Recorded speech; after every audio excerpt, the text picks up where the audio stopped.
नमस्कार दोस्तों। आज हम लोग समझेंगे कि यदि आप डॉक्टर बनना चाहते हैं और उसमें भी अगर आपका ड्रीम गवर्नमेंट मेडिकल कॉलेज के डॉक्टर बनने का है, तो ऐसे में आप नीट 2024 के लिए जो आपकी तैयारी चल रही है, इसमें आपको ये ध्यान रखना है कि आप कितना नंबर स्कोर करें जिससे कि आपको गवर्नमेंट मेडिकल कॉलेज मिल जाए। आज हम लोग इस वीडियो में ये समझेंगे। इसके साथ साथ मैं आपको ये भी बताने वाला हूँ कि अगर गवर्नमेंट मेडिकल कॉलेज में आप काउंसलिंग के माध्यम से एमबीबीएस की गवर्नमेंट सीट पाना चाहते हैं, तो आपको ये ध्यान रखना होगा कि काउंसलिंग दो पैटर्न में होगी। एक तो आपका स्टेट काउंसलिंग होती है और दूसरा ऑल इंडिया काउंसलिंग। देखिए, ये ऑल इंडिया काउंसलिंग के लिए जो कट ऑफ होगा वो स्टेट काउंसलिंग के कट ऑफ से बिल्कुल अलग होगा। आपको बिल्कुल ध्यान रखना है। तो ऑल इंडिया का जो कट ऑफ होता है और जो स्टेट काउंसलिंग की जो कट ऑफ होती है वो बिल्कुल डिफरेंट होती है। इस वीडियो में हम लोग समझेंगे कि ऑल इंडिया का कट ऑफ यानी कि कैटेगरी वाइज आपको क्या होना चाहिए और स्टेट में आपको कितने नंबर्स चाहिए जिससे कि आप स्टेट काउंसलिंग में पार्टिसिपेट कर सकें। ये भी आपको पता है कि यूपी, बिहार, झारखंड कुछ ऐसे स्टेट्स हैं जहां की स्टेट कट ऑफ बहुत ज़्यादा जाती है और अदर स्टेट्स ऐसे भी हैं जहां पे स्टेट कट ऑफ कम जाता है। तो ये सारी बात हम लोग इस वीडियो में समझने वाले हैं। तो सबसे पहले अगर हम लोग बात करें कि देखिए लास्ट ईयर का ट्रेंड क्या था, क्योंकि कुछ भी अगर आप समझना चाहते हैं तो उसके लिए आपको लास्ट ईयर का रेफरेंस लेना बहुत ही जरूरी है। और इसलिए मैं आपको पूरे स्टेप वाइज आपको समझाना चाहता हूं कि जब आप ऑल इंडिया काउंसलिंग में पार्टिसिपेट करेंगे और उस टाइम आप लगभग कितने रैंक के बच्चों को, क्योंकि देखिए नंबर्स के साथ साथ रैंक बहुत इंपॉर्टेंट होता है, क्योंकि रैंक पर ही कट ऑफ होती है। तो ये मैंने आपको ये स्क्रीन पर जो मैं नंबर्स दिखा रहा हूं, ये रैंक है ऑल इंडिया काउंसलिंग के डिफरेंट राउंड में क्या रैंक का कट ऑफ गया था कैटेगरी वाइज, ये आपको समझना चाहिए। देखिए ये राउंड वन है और राउंड वन में जनरल कैटेगरीज की जो ऑल इंडिया रैंक में कट ऑफ गई थी वो 19,396 गया था। इसी तरीके से ओबीसी कैटेगरीज में आपका ओबीसी कैटेगरी जो है वो 19,977 कट ऑफ गई थी और ईडब्ल्यूएस कैटेगरी आपकी 21,591, एससी कैटेगरी 1,13 और एसटी ये 1,41,000 1071। अब ये 1,41,071 रैंक गया था एसटी कैटेगरी में। इसी तरीके से जब सेकेंड राउंड की बात आई तो जनरल कैटेगरी में थोड़ा सा चेंजेस आया और वो 22,104 तक गया। ओबीसी कैटेगरी में 22,456 गया। ईडब्ल्यूएस कैटेगरी में 24,430 और एससी इसमें 1,16,887 गया और एसटी कैटेगरी में ये आपका 1,45,254 गया। अब ये जब फर्स्ट के बाद सेकेंड राउंड, उसके बाद थर्ड राउंड का कट ऑफ आया था, तो थर्ड राउंड का कट ऑफ अगर आप देखें तो इसमें 22,636 यहां पर एक मेजर जंप हुआ। मैं रैंक क्यों बताना चाहता हूं, क्योंकि रैंक के बाद मैं आपसे नंबर भी डिस्कस करूंगा कि अगर आप ये जो नंबर्स थे 22,636 या 22,778 या 784 या 24,659, ये जो अलग अलग कैटेगरी में रैंक्स हैं, ये क्या नंबर इंडिकेट करता है ये भी हम लोग बात करेंगे इस वीडियो में। स्ट्रे वैकेंसीज जो फाइनली हुआ था आपको, यानी कि फोर्थ राउंड, इसकी ये रैंकिंग थी। और फाइनल जो लास्ट में स्पेशल स्ट्रे वैकेंसी राउंड हुई थी उसमें 23,674, 23,675, 25,013 और 1,29,158 और 1,69,088 रैंक कट ऑफ गया था डिफरेंट कैटेगरीज में। अब ये तो बात हो गई रैंक का। मैं आपको बताऊं कि ओवरऑल 2024 में भी रैंक्स में बहुत ज्यादा फर्क नहीं आने वाला है, क्योंकि नंबर ऑफ जो कॉलेजेस हैं और नंबर ऑफ जो सीट्स हैं उसमें अगर थोड़ी बहुत नंबर जैसे 1000 नंबर्स भी अगर बढ़ जाते हैं ऑल इंडिया काउंसलिंग में तो ये रैंक थोड़ा आगे चला जाएगा।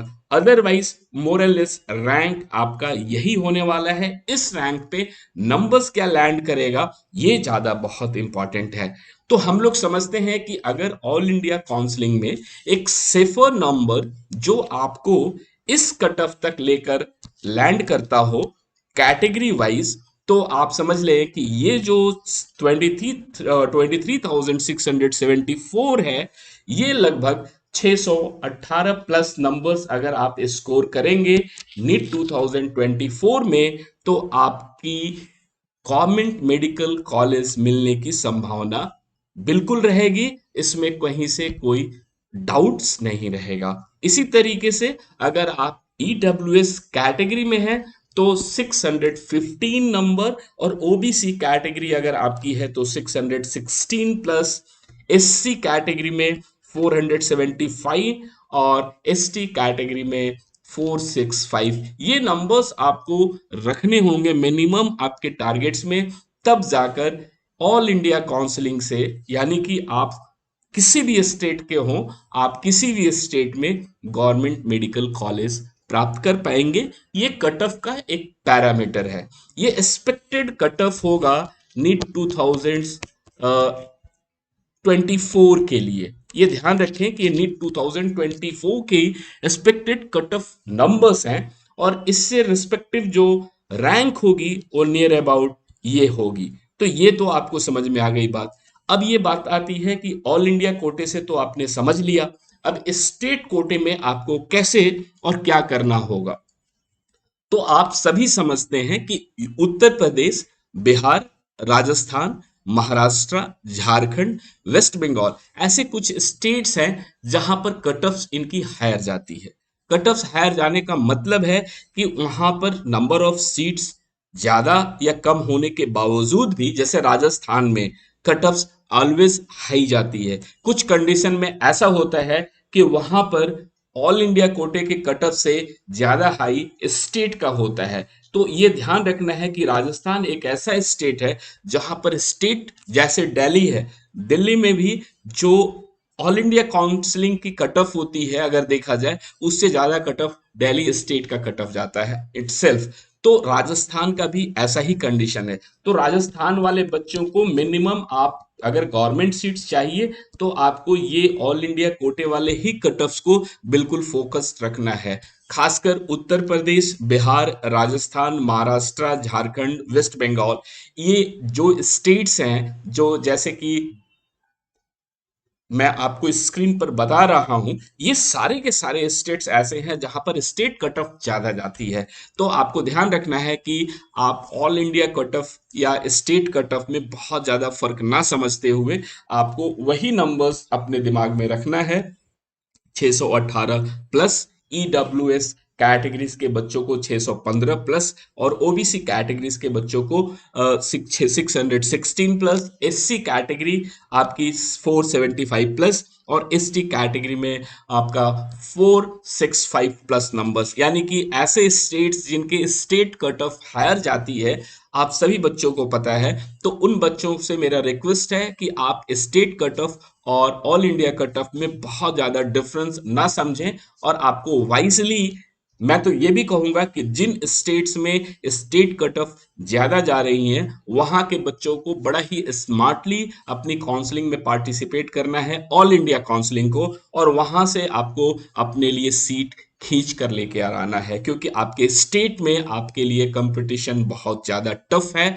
Then it's a better to go with all India counselling. क्योंकि मैंने बहुत सारे बच्चों को लास्ट ईयर काउंसलिंग में सपोर्ट किया जैसे कि राजस्थान स्टेट था या यूपी, बिहार भी ऐसा स्टेट था जहां पर स्टेट कट ऑफ में बच्चे काफी स्ट्रगल कर रहे थे। सेकंड थर्ड राउंड या फोर्थ या special stay vacancy round all India कोटे से उन्हें सीट मिल गई और अपने स्टेट में उन्हें सीट नहीं मिल पा रही थी। तो बच्चों ये ध्यान रखिए कि यदि आप स्टेट काउंसलिंग में उन स्टेट से बिलोंग करते हैं जहां पर स्टेट कट ऑफ ज्यादा है, उन बच्चों से मेरा रिक्वेस्ट है कि आप प्लीज ऑल इंडिया काउंसलिंग में फोकस्ड रहेंगे, उसको बहुत ही इंपॉर्टेंट वे में बहुत सारे फैक्टर्स को समझते हुए आपको ऑल इंडिया काउंसलिंग में पार्टिसिपेट करना है और वहां से आपको अपनी सीट को स्कोर करना है, गवर्नमेंट सीट्स, राइट। अगर हम लोग बात करते हैं अदर स्टेट्स का, जैसे कि आंध्र प्रदेश, तेलंगाना, तमिलनाडु, कर्नाटका,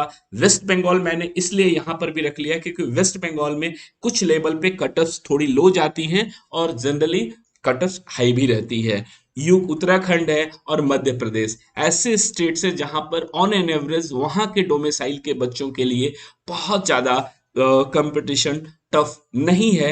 वो अपने स्टेट में एक अच्छा नंबर लाएंगे तो उन्हें एक गवर्नमेंट कॉलेज मिलेगा। इनफैक्ट मैं आपको बताऊं, आंध्र प्रदेश और तेलंगाना के बच्चों को 580 नंबर्स तक उनका सेफर नंबर्स है अगर वो गवर्नमेंट मेडिकल कॉलेज चाहिए, लेकिन मैंने 600 रखा है नंबर इसलिए क्योंकि थोड़ा सा आपको क्वेश्चन मेंटेन करके रखना है। तो 600 प्लस उन तमाम स्टेट्स के लिए जहां पर एवरेज या बिट लोअर कट ऑफ जाता है।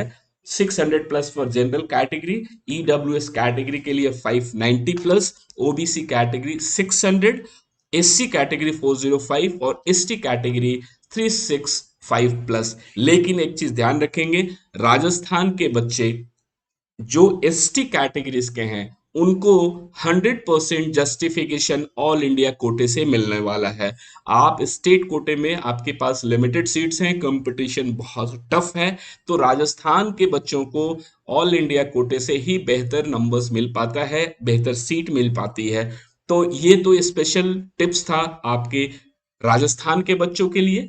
एक स्पेशल टिप्स मैं आपको और बता दूं, बिहार और यूपी के बच्चों के लिए, आप फर्स्ट राउंड में यदि किसी भी कारण से स्टेट कोटे में आपको सीट नहीं मिलती है तो आप 100% स्टेट ना देखते हुए ऑल इंडिया काउंसलिंग के सेकेंड राउंड में आपको अपनी सीट ले लेनी है, अदरवाइज आपको स्टेट में धोखा मिल सकता है। तो ये एक डिटेल था कि अगर आपको सरकारी कॉलेज चाहिए तो आपको कितने नंबर्स मिनिमम स्कोर करने होंगे। बच्चों ये वीडियो बहुत ही इंपॉर्टेंट है आपके लिए, आप प्लीज इसके नंबर्स को अपने पास नोट करके रखिए, अपनी तैयारी बेहतर तरीके से कीजिए। बहुत जल्द एग्जाम होने वाला है, मॉक टेस्ट पे फोकस रखिए। हमारी शुभकामनाएं, all the best, best wishes. मिलते हैं अगले वीडियो में और ज्यादा इंफॉर्मेशन के साथ, तब तक के लिए थैंक्स।